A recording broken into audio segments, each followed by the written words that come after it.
ये आकाशवाणी है। प्रस्तुत है कार्यक्रम सुर्खियों में। इसके अंतर्गत सुनिए, भारत में ड्रोन निर्माण की बढ़ती क्षमता पर चर्चा।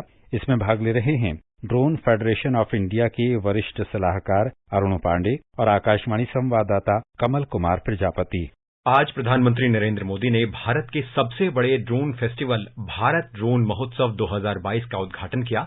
उन्होंने किसान drone pilots drone exhibition centre में उद्यमों के साथ भी संवाद किया और केंद्रीय मंत्रियों सहित ड्रोन उद्योग से जुड़े लोग, उद्यमी भी इस अवसर पर मौजूद रहे और प्रधानमंत्री ने 150 ड्रोन पायलट्स प्रमाण पत्र भी इस अवसर पर वितरित किए। तो इसी हवाले से आज हम ड्रोन तकनीक के मामले में भारत की बढ़ती क्षमता पर चर्चा कर रहे हैं और हमारे साथ कार्यक्रम में चर्चा में शामिल हैं ड्रोन फेडरेशन ऑफ इंडिया के वरिष्ठ सलाहकार अरुण पांडे। सर, स्वागत है कार्यक्रम में आपका। धन्यवाद।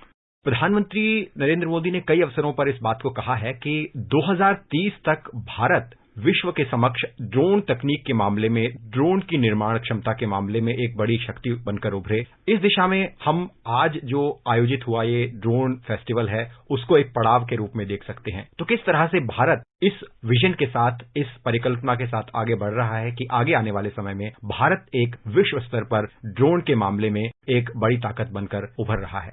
जैसे हम देखते हैं कि पिछले 3-4 वर्षों में ड्रोन की इंडस्ट्री में जिस तरह से डेवलपमेंट्स हो रहे हैं और जितने स्टार्टअप ड्रोन की दृष्टि से आ रही है और जितनी कंपनियां, कम से कम 500 से 600 कंपनियां आज के तारीख में पूरे राष्ट्र में कार्य कर रही हैं और आगे बढ़ रही हैं और विभिन्न क्षेत्रों में ड्रोन का उत्पादन कर रही हैं। तो इस दृष्टि से देखा जाए तो जो ड्रोन की उत्पादन क्षमता, ड्रोन की जो तकनीकी क्षमता जो भारत की बढ़ रही है, वह निश्चित रूप से इंगित करती है कि 2030 तक भारत ड्रोन का विश्व गुरु हो जाएगा।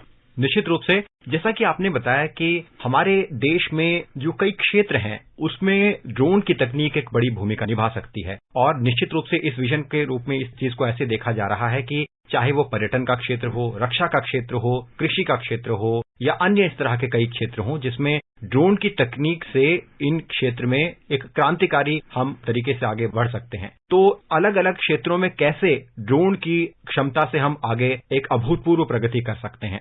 ड्रोन आज एक ऐसी तकनीक है जो कि पूरी दुनिया में, निश्चित रूप से भारत में भी एक क्रांति लेकर आया है। हम लोग जीवन के जितने भी आयाम है उसको देखें। जैसे आपने बात करी रक्षा में भी आज बड़े बड़े जहाजों के माध्यम से हम लोग उसकी सर्वेक्षण करते थे अथवा अटैक करते थे। ड्रोन ने उसका पूरा आयाम बदल दिया है। छोटे छोटे ड्रोन जाते हैं, सर्वेक्षण करते हैं और बहुत सारे छोटे छोटे इंटरवेंशंस करके आ जाते हैं। उसी तरह से टूरिज्म में भी, टूरिज्म के जो नए नए जो क्षेत्र हैं वो ड्रोन के कारण हम लोग आगे बढ़ रहे हैं और लोगों में जानकारियां भी दे रहे हैं। उनके तस्वीरों से, उनके माध्यम से नई नई जानकारियां, नए नए चीज बता रहे हैं, जिससे लोगों में रुचि बढ़ रही है टूरिज्म के प्रति। कृषि में तो बिल्कुल क्रांति ही है, क्योंकि कृषि में ड्रोन के आने से पूरा का पूरा आयाम बदल गया है। पहले जैसे उसके अंदर जो कीटनाशक हम लोग डालते थे, देसी तरह से व्यक्ति अपने खुद पीठ पे लेके जाता था या ट्रैक्टर के माध्यम से जाते थे, तो उसमें कई तरह की समस्याएं होती थी।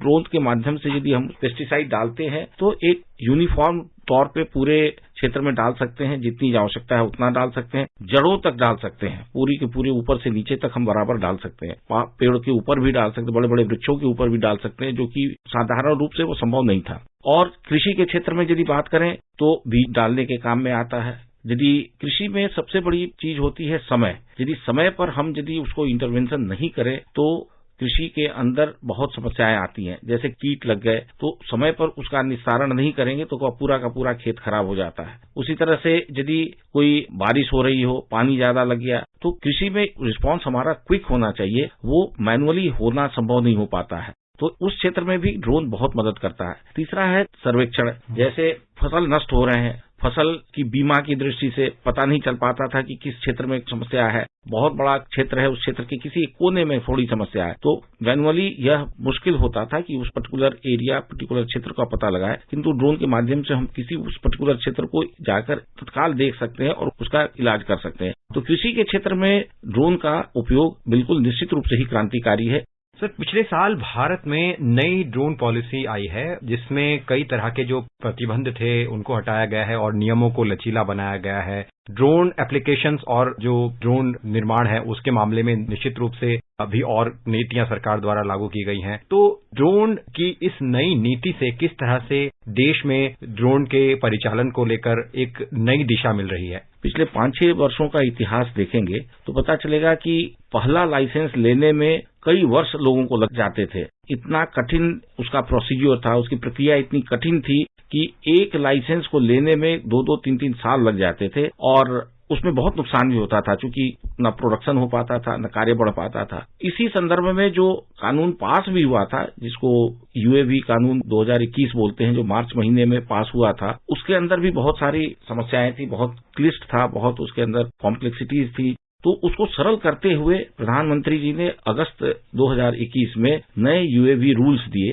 नए यूएवी रूल्स मात्र 25 रूल्स उसके अंतर्गत है। इतना सरल किया गया कि लगभग जो 75 फार्म जहां जमा होते थे, केवल 4 फार्म से उसका काम चल जाता है, जिसका समय सीमा निर्धारित करेगी कि इतने समय के अंदर ही हमने सारा लाइसेंस को हमें या उसकी प्रक्रिया को पूर्ण कर देनी है। 3 क्षेत्र बनाए गए, रेड, येलो और ग्रीन। तो ग्रीन में हम लोग उड़ा सकते हैं, हरे में उड़ा सकते हैं, पीले में कॉशन है और लाल क्षेत्र में हम लोग नहीं कर सकते। उसका भी जो परिसीमन किया गया बहुत व्यवहारिक ढंग से किया गया। जो पहले जो था उसके अंतर्गत जो थी वो मुश्किलात बहुत होती थी। तो कहने का अर्थ क्या है कि जो अभी नई जो पॉलिसी आई है, जो नई नीति सरकार की आई है, वो बिल्कुल मित्रवत है। इसको एक छोटे से उदाहरण के साथ कह सकते हैं कि अब हम लोग ड्रोन एक जैसे गाड़ी खरीदते हैं वैसे खरीद सकते हैं। उसका लाइसेंस मिलना का मतलब जैसे गाड़ी का रजिस्ट्रेशन होता है वो रजिस्ट्रेशन हो सकता है। वो छोटे छोटे नियम है, उन नियमों को पालन करना हमारा काम है। सरकार उसको ज्यादा इंटरव्यू नहीं करेगी, उसको परेशान नहीं करेगी। आज प्रधानमंत्री ने एक बड़ी अहम बात कही कि पहले तकनीक एक विशेष वर्ग को ही लाभान्वित करती थी, लेकिन अब सरकार का जोर है कि जो तकनीक है वो आम लोगों तक पहुंचे, उन्हें सुविधाएं मुहैया कराने में उसका योगदान हो। जैसे उन्होंने ड्रोन के मामले में पीएम स्वामित्व योजना का जिक्र किया कि पीएम स्वामित्व योजना से अब देश भर में जो जमीनें हैं उनका माप किया जा रहा है, एक डिजिटल लैंड रिकॉर्ड तैयार किया जा रहा है। तो ऐसे में जो सरकारी योजनाएं हैं उनको जमीन पर उतारने, उनको सही तरह से लागू करवाने में जो ड्रोन तकनीक है उसका सरकार किस तरह से उपयोग कर रही है और कैसे वो हमारे देश में योजनाओं को लागू करवाने में एक बहुत अहम कदम साबित होगा। आपने सही कहा कि भारत में एक ऐसी मानसिकता थी कि विज्ञान केवल बड़े बड़े और पढ़े लिखे अंग्रेजी माध्यम के लोगों का ही विषय है। ऐसा नहीं, ये सरकार जब से आई है तब से स्वदेशी विज्ञान का आंदोलन लेकर चल रही है और उसका उद्देश्य यह भी है कि राष्ट्र का और समाज का अंतिम व्यक्ति विज्ञान से लाभान्वित हो। उस दृष्टि से ही देखा जाए तो ड्रोन एक बहुत बड़ा इंटरवेंशन है। ड्रोन के माध्यम से समाज का अंतिम जो किसान है उसको लाभ मिल रहा है, तकनीक का लाभ मिल रहा है और तकनीक से वो अपने प्रोडक्टिविटी को, अपने खेती को, खेत की उपज को, अपने श्रम को और अपनी सारी चीजों को ठीक कर ले रहा है। जैसे आपने बताया कि स्वामित्व स्कीम खेती से सीधा नहीं जुड़ा है, किंतु हाँ, जो लैंड रिकॉर्ड होते थे उसका मापन करना, उसकी योजना बना के रखना, ये बहुत कठिन होता था क्योंकि फिजिकली ये संभव नहीं होता था।